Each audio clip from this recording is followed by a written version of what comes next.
近年樓價持續上升，部分年青新一代冇能力置業，港人要求復建居屋嘅聲音越嚟越大。曾蔭權接受商台訪問嘅時候，承認任內房屋政策有不足。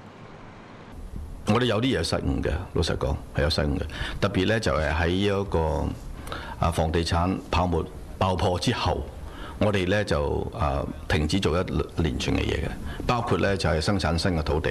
做呢一個我哋做土地儲備嗰陣時做唔夠功夫，依家我哋做得唔妥當嘅。咁當其時有幾個情況啦，最主要就係房地產跌咗超60%咯，好犀利樣嘢嘅。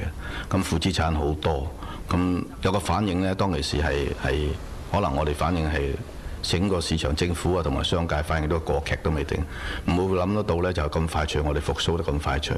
曾蔭權又話：民怨上升好大程度同樓價有關，特別係2年嚟呢，呢一個房地產嘅價錢就急升。我好相信呢個就係我哋而家所謂民怨嘅最大嘅問題。所有問題就係點解我買唔到樓啊？係咪因為有地產霸權啊？有官商勾結嘅情況下嘛，都係從呢個嚟引發出去嘅。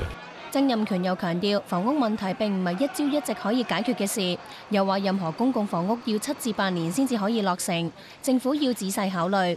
佢希望任內最後一份施政報告可以得到市民認同。我覺得呢幾個月嚟，我喺做呢個施政報告嗰個聽取市民意見方面，我自己感受良多嘅。對於我而家只係新設計嘅呢樣嘢，希望能夠我可以喺施政報告裏邊香港人介紹嘅時候呢，嗰個認同感比較高些少啦。